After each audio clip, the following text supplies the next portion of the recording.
Good morning students. Chemistry classes में आपका स्वागत है। लास्ट लेक्चर में हमने the P block elements unit में डायनाइट्रोजन की प्रिपरेशन को डिस्कस कर लिया था। अब हम उससे आगे डायनाइट्रोजन की फिजिकल एंड केमिकल प्रॉपर्टीज को इस लेक्चर में डिस्कस करेंगे। तो चलिए स्टार्ट करते हैं एनसीईआरटी बुक के according line to line discussion. First line है dinitrogen is a colourless, odourless, tasteless and non toxic gas. First line में दिया हुआ है कि डायनाइट्रोजन जो गैस है वो कलरलेस होती है, मतलब उसका कोई रंग नहीं होता। ऑर्डरलेस, उसमें से कोई गंध नहीं आती है। टेस्टलेस, और ना ही उस गैस का कोई स्वाद है, वो टेस्टलेस है। एंड नॉन टॉक्सिक गैस, और डायनाइट्रोजन गैस जहरीली गैस नहीं है, वो नॉन टॉक्सिक गैस है। सेकेंड लाइन चेक कीजिए, nitrogen atom has two stable isotopes. Nitrogen atom has two stable isotopes. Nitrogen जब एटॉमिक फॉर्म में प्रेजेंट होता है तो उसके टू स्टेबल आइसोटोप्स होते हैं, एक तो नाइट्रोजन 14 और नाइट्रोजन 15। आप चेक कीजिए यहां पर आइसोटोप्स क्या होता है। आइसोटोप्स के बारे में अगर हम देखें, आइसोटोप्स आइसोटोप्स में चेक कीजिए, same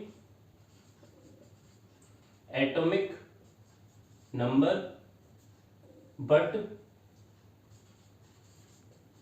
different mass number. Isotope की डेफिनेशन क्या होती है कि उसमें एटॉमिक नंबर तो सेम रहेगा, एटॉमिक नंबर सेम रहेगा, लेकिन मास नंबर क्या हो जाएगा, डिफरेंट हो जाएगा। अब आप चेक कीजिए, यहां पर हमारे पास ये नाइट्रोजन जो एटम है इसमें 14 है और यहां पर नाइट्रोजन एटम में क्या है, 15। ठीक है, ये टू स्टेबल आइसोटोप्स हैं, तो सेम एटॉमिक नंबर होने का मीनिंग क्या हुआ कि दोनों ही एटम्स में जो एटॉमिक नंबर है वो तो क्या रहेगा, 7 रहेगा, एटॉमिक नंबर 7 रहेगा, लेकिन मास नंबर एक में कितना हो जाएगा, 14, और एक में कितना हो जाएगा, 15। तो इस तरह के टू स्टेबल आइसोटोप्स यहां पर प्रेजेंट रहेंगे। Nitrogen atom has two stable isotopes. अगर सेम एटॉमिक नंबर और डिफरेंट मास नंबर के अकॉर्डिंग आपको समझ में नहीं आता है तो आप इलेक्ट्रॉन्स और प्रोटॉन्स को यहां पर चेक कर सकते हैं। देखिए एटॉमिक नंबर क्या होता है, नंबर ऑफ प्रोटॉन्स, और मास नंबर क्या होता है, ये तो एटॉमिक नंबर हो गया, atomic number is equal to number of protons.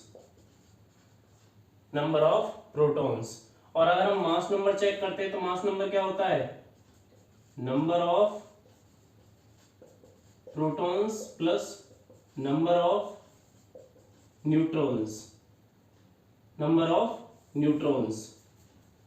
Protons plus number of neutrons, ये क्या होता है, मास नंबर। तो आप चेक कीजिए यहां पर दोनों जगह पर प्रोटॉन्स तो कितने हैं, 7, और यहां पर number of protons 7 plus number of neutron, तो यहां पर नंबर ऑफ न्यूट्रॉन कितने हो जाएंगे, 7, क्योंकि दोनों का प्लस कितना हो जाएगा, 14। इसी तरह से अगर हम चेक करते हैं यहां पर इसके लिए, तो यहां प्रोटॉन्स तो 7 है, 7 प्लस यहां पर 15 हो गया है मास नंबर, तो 15 के लिए अगर हम चेक करें तो यहां हो जाएगा 8, तो नंबर ऑफ न्यूट्रॉन्स कितने हो गए, 8, यहां पर हो गया 15 मास नंबर। ठीक है, तो इस तरह से हमने यहां चेक कर लिया है कि टू स्टेबल आइसोटोप्स किस तरह से यहां पर फॉर्म हो जाते हैं। उसके बाद नेक्स्ट लाइन चेक करते हैं। देखिए, it has a very low solubility in water. Dinitrogen water में लो सॉल्युबल होती है, वेरी लेस सॉल्युबल होती है, और कितनी सॉल्युबिलिटी है उसकी, 23.2 सेंटीमीटर क्यूब पर litre of water at 273 kelvin and 1 bar pressure. मतलब अगर कंडीशन क्या रहे, 273 केल्विन टेम्परेचर रहे और 1 बार प्रेशर रहे, अगर हमारे पास ये दोनों कंडीशंस हो, 273 केल्विन टेम्परेचर और 1 बार प्रेशर, तब डायनाइट्रोजन गैस का कितना volume, 23.2 centimetre cube volume 1 litre water में सॉल्युबल होता है। आप ध्यान से समझिए इसे, 23.2 सेंटीमीटर क्यूब, ये क्या हो गया, वॉल्यूम ऑफ डायनाइट्रोजन। ये डिसॉल्व है, सॉल्युबल है किसमें, पर लीटर ऑफ वाटर। किस कंडीशन पे, 273 केल्विन टेम्परेचर होना चाहिए और 1 बार प्रेशर होना चाहिए, and low freezing and boiling points. और डायनाइट्रोजन का जो फ्रीजिंग और बॉइलिंग पॉइंट होता है वो बहुत ही कम होता है, low freezing and boiling point. Boiling point तो हम ऑलरेडी डिस्कस भी कर चुके हैं, और ये आप चेक कर सकते हैं टेबल 7.1 से। जो एनसीईआरटी बुक में टेबल 7.1 है वहां से भी आप इसे चेक कर सकते हैं कि जो फ्रीजिंग पॉइंट है और जो बॉइलिंग पॉइंट है डाइनाइट्रोजन का वो कितना है। ठीक है, तो यहां तक हम फिजिकल प्रॉपर्टीज को चेक कर चुके हैं। अब नेक्स्ट लाइन से हम डाइनाइट्रोजन की केमिकल प्रॉपर्टीज को चेक करते हैं। देखिए नेक्स्ट लाइन क्या है हमारे पास, dinitrogen is rather inert at room temperature because of high bond enthalpy of nitrogen triple bond nitrogen bond. यहां पर दिया हुआ है कि जो नाइट्रोजन है वो रूम टेम्परेचर पर क्या है, इनर्ट है। इनर्ट है मतलब अनरिएक्टिव है। अगर रूम टेम्परेचर पर डाइनाइट्रोजन गैस प्रेजेंट है तो वो इनर्ट बिहेवियर शो करेगी, वो अनरिएक्टिव बिहेवियर शो करेगी। उसका रीजन क्या है, because of high bond enthalpy. High bond enthalpy इसका रीजन है, क्योंकि यहां पर दिया हुआ है कि डाइनाइट्रोजन जो हमारे पास है उसमें नाइट्रोजन नाइट्रोजन में ट्रिपल बॉन्ड फॉर्मेशन होता है, और ट्रिपल बॉन्ड फॉर्मेशन को ब्रेक करने के लिए हमें जो एनर्जी चाहिए वो है 941.4 किलोजूल मोल इनवर्स।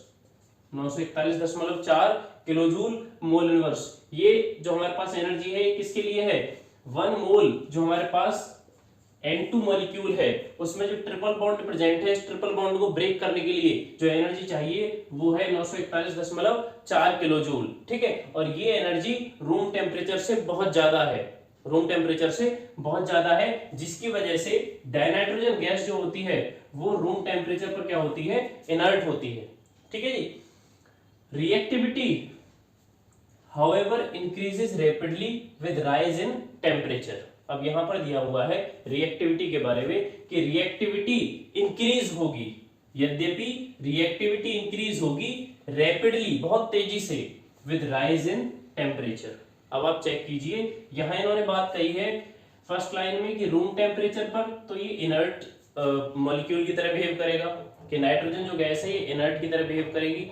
लेकिन अगर हम बात करते हैं टेम्परेचर को इंक्रीज करने की, टेम्परेचर अगर इंक्रीज होता है तो ये डाइनाइट्रोजन मॉलिक्यूल बहुत ही तेजी से रिएक्ट करेगा, क्योंकि टेम्परेचर इंक्रीज होने से हमें ज्यादा से ज्यादा एनर्जी मिलेगी, ज्यादा से ज्यादा एनर्जी मिलेगी। और जब ज्यादा एनर्जी मिलेगी तो ये जो नाइट्रोजन मॉलिक्यूल हमारे पास है N2, ये बहुत तेजी से रिएक्शन करेगा मेटल्स के साथ, नॉन मेटल्स के साथ और मेटलॉइड्स के साथ। ठीक है, और वो सारी रिएक्शंस जो मेटल्स के साथ और नॉन मेटल्स के साथ हैं वो अब हम नेक्स्ट लाइन से यहाँ पर चेक करते हैं। केमिकल प्रॉपर्टीज में नेक्स्ट एनसीईआरटी लाइन है, at higher temperatures it directly combines with some metals to form predominantly ionic nitrides। यहां इस लाइन में लिखा हुआ है हायर टेम्परेचर्स पे डाइनाइट्रोजन डायरेक्टली कंबाइन करेगा कुछ मेटल्स के साथ और वहां पर प्रीडोमिनेंटली आयनिक नाइट्राइड्स फॉर्म करेगा। मतलब प्रधान रूप में किस तरह के नाइट्राइड्स फॉर्म होंगे, आयनिक नाइट्राइड्स। उसके लिए एग्जांपल चेक कर लेते हैं। देखिए मेटल्स के साथ किस तरह से डाइनाइट्रोजन रिएक्ट करता है। इसके लिए एग्जांपल है लिथियम के साथ अगर हम रिएक्शन चेक करते हैं तो लिथियम रिएक्ट करता है डाइनाइट्रोजन के साथ, तो यहां पर फॉर्म होगा Li3n। रिएक्शन को बैलेंस करने के लिए यहां 6 यूज कर लेंगे, ठीक है, और यहां पर 2 यूज कर लेंगे, ठीक है। तो इस तरह से लिथियम के साथ डाइनाइट्रोजन ने रिएक्ट करके यहाँ पर नाइट्राइड फॉर्म कर लिया है। और उसके बाद अगर हम चेक करें तो एल्कलाइन अर्थ मेटल्स के लिए यूज कर सकते हैं। तो यहाँ पर एल्कलाइन अर्थ मेटल्स कौन है, अर्थ मेटल कौन है, मैग्नीशियम। मैग्नीशियम के साथ अगर रिएक्ट होती है डाइनाइट्रोजन की तो यहाँ पर ये क्या फॉर्म करेगा, यहाँ पर चेक कीजिए Mg3n2, Mg3n2। तो यहाँ पर इस रिएक्शन को वैलेंस करने के लिए हम क्या करेंगे, यहाँ आगे 3 लगा देंगे, ठीक है। तो 3Mg + N2 after that reaction Mg3n2। और इसे हम हाई टेम्परेचर पे क्या कर रहे हैं, हीट कर रहे हैं। हाई टेम्परेचर पे क्या कर रहे हैं, हीट कर रहे हैं। तो ये हमने 2 मेटल्स के एग्जांपल ले लिए हैं जो डाइनाइट्रोजन के साथ रिएक्ट करते हैं। और ये जो नाइट्राइड्स यहाँ पर फॉर्म हुए हैं ये किस तरह के नाइट्राइड्स हैं, आयोनिक नाइट्राइड्स, आयोनिक नाइट्राइड्स, ठीक है जी। उसके बाद चेक कीजिए and with non metals covalent nitrides. और अगर डाइनाइट्रोजन नॉन मेटल्स के साथ रिएक्ट करता है तो किस तरह के नाइट्राइड्स फॉर्म होते हैं, कोवेलेंट नाइट्राइड्स। उसके लिए भी हम एग्जांपल चेक कर लेते हैं। देखिए अगर नॉन मेटल्स के लिए एग्जांपल चेक करना है तो हम नेक्स्ट लाइन से भी उसे चेक कर सकते हैं। देखिए इट कंबाइंस विद हाइड्रोजन, अब हाइड्रोजन नॉन मेटल है, हाइड्रोजन नॉन मेटल है। It combines with hydrogen at 773 kelvin in presence of a catalyst Haber process to form ammonia। अगर हम इस लाइन में चेक करते हैं तो डाइनाइट्रोजन यहाँ पर हाइड्रोजन के साथ कंबाइन हो रहा है, तो नॉन मेटल के साथ कंबाइन हो रहा है, और नॉन मेटल के साथ कंबाइन हो रहा है 773 केल्विन टेम्परेचर की प्रेजेंस में और एक कैटलिस्ट की प्रेजेंस में। ठीक है, इस रिएक्शन को क्या बोलते हैं, हेबर प्रोसेस, जिसमें हम अमोनिया फॉर्मेशन करते हैं। क्या फॉर्म करते हैं, अमोनिया। इसके लिए रिएक्शन चेक करते हैं, इसमें दोनों ही काम हो जाएंगे, हमें हेबर प्रोसेस के बारे में भी पता लग जाएगा और कोवेलेंट नाइट्राइड्स किस तरह से फॉर्म करता है डाइनाइट्रोजन उसके बारे में भी पता लग जाएगा। देखिए अगर हम चेक करते हैं तो N2 plus 3H2 after that reaction 773 kelvin temperature है यहाँ पर, और कैटलिस्ट यूज करेंगे। कैटलिस्ट यहाँ पर नहीं दिया हुआ है तो कैटलिस्ट यहाँ पर यूज किया जाता है आयरन। कैटलिस्ट यहाँ पर कौन यूज किया जाता है, आयरन। ठीक है, आयरन यहाँ पर कैटलिस्ट यूज किया जाता है। और यहाँ पर फॉर्मेशन क्या होगा, फॉर्मेशन होगा 2NH3, यहाँ पर ये अमोनिया गैस का फॉर्मेशन हो जाएगा, अमोनिया गैस का फॉर्मेशन यहाँ पर हो जाएगा। आप चेक कीजिए यहाँ पर लिखा हुआ है it combines with hydrogen, dinitrogen जब हाइड्रोजन के साथ कंबाइन करेगा in the presence of 773 kelvin temperature, 773 kelvin temperature की प्रेजेंस में और एक कैटलिस्ट की प्रेजेंस में। एक कैटलिस्ट भी हमारे पास रहेगा जो रिएक्शन रेट को इंक्रीज करेगा, रिएक्शन को तेजी से, रिएक्शन को स्पीड देगा। ठीक है, तो वहां से ये कौन सी प्रोसेस है, हेबर प्रोसेस है, जिसमें क्या फॉर्म होगा, अमोनिया फॉर्म हो जाएगा। और हमारे पास रिएक्शन है N2 plus 3H2 after that reaction 2NH3। इसको हम 10th क्लास में भी पढ़ चुके हैं, 11th क्लास में भी इसको डिस्कस कर चुके हैं। इसके बाद नेक्स्ट लाइन चेक करते हैं, dinitrogen combines with dioxygen only at very high temperature at about 2000 kelvin to form nitric oxide NO। अब यहाँ लास्ट लाइन में क्या लिखा हुआ है कि डाइनाइट्रोजन जब ऑक्सीजन के साथ रिएक्ट करेगा, डाइऑक्सीजन के साथ कंबाइन होगा, लेकिन एक ही कंडीशन है, एट वेरी हाई टेम्परेचर, बहुत ही ज्यादा तापमान होना चाहिए, कितना, 2000 केल्विन, 2000 केल्विन टेम्परेचर होना चाहिए, तब ये डाई ऑक्सीजन के साथ रिएक्ट करके क्या फॉर्म करेगा, नाइट्रिक ऑक्साइड। तो इसके लिए रिएक्शन क्या हो जाएगी, N2 plus O2 after that reaction 2000 kelvin temperature, और यहाँ पर ये 2NO नाइट्रिक ऑक्साइड यहाँ पर फॉर्म कर लेगा, नाइट्रिक ऑक्साइड का यहाँ पर फॉर्मेशन हो जाएगा।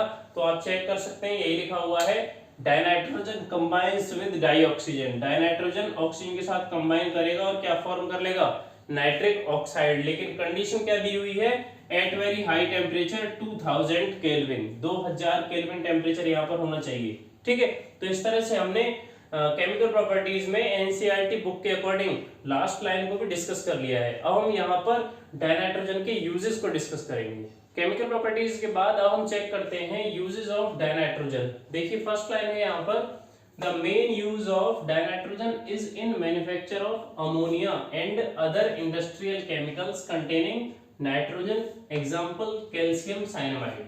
फर्स्ट लाइन में लिखा हुआ है जो मेन यूज है डाइनाइट्रोजन का वो मैन्युफैक्चर करता है किसको, अमोनिया को। अमोनिया के मैन्युफैक्चरिंग में इसका यूज किया जाता है, जो हम केमिकल प्रॉपर्टीज में भी डिस्कस कर चुके हैं। देखिए N2 plus 3H2 after that reaction 2NH3, ये रिएक्शन हम ऑलरेडी डिस्कस कर चुके हैं। 773 केल्विन टेम्परेचर और आयरन कैटलिस्ट की प्रेजेंस में ये रिएक्शन होती है जिसमें अमोनिया प्रिपेयर होता है। ठीक है, तो यहाँ पर हो गया कि डाइनाइट्रोजन का जो मेन यूज है, एक तो वो अमोनिया की मैन्युफैक्चरिंग में यूज किया जाता है, एंड अदर इंडस्ट्रियल केमिकल्स, और भी जो इंडस्ट्री के दूसरे केमिकल्स हैं जिनमें नाइट्रोजन कंटेन होता है, जिसमें नाइट्रोजन प्रेजेंट होता है, उनमें भी उसको बनाने के लिए भी हम डाइनाइट्रोजन को यूज करते हैं। एग्जांपल हमारे पास यहाँ दे रखा है कैल्शियम साइनामाइड।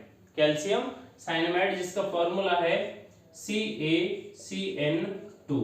CaCN2 यहाँ पर आप चेक कर सकते हैं, कैल्शियम साइनामाइड में नाइट्रोजन प्रेजेंट है, नाइट्रोजन यहाँ पर प्रेजेंट है। It also finds use where an inert atmosphere is required. अब देखिए इस लाइन को हम कहां से समझ सकते हैं, केमिकल प्रॉपर्टीज से। केमिकल प्रॉपर्टीज में जो फर्स्ट लाइन आई थी वो क्या आई थी कि जो डाइनाइट्रोजन हमारे पास प्रेजेंट है उसमें ट्रिपल बॉन्ड होने की वजह से ये रूम टेम्परेचर पर किस तरह का बिहेवियर शो करता है, इनर्ट बिहेवियर, क्योंकि नाइट्रोजन के बीच में ट्रिपल बॉन्ड फॉर्मेशन है और इस ट्रिपल बॉन्ड फॉर्मेशन को तोड़ने के लिए 941.4 kilo joule mole inverse energy की रिक्वायरमेंट होती है। 1 मोल नाइट्रोजन मॉलिक्यूल जो हमारे पास होता है उसमें जो ट्रिपल बॉन्ड फॉर्मेशन होता है उसको ब्रेक करने के लिए 941.4 किलो जूल एनर्जी रिक्वायर्ड होती है इसको ब्रेक करने के लिए।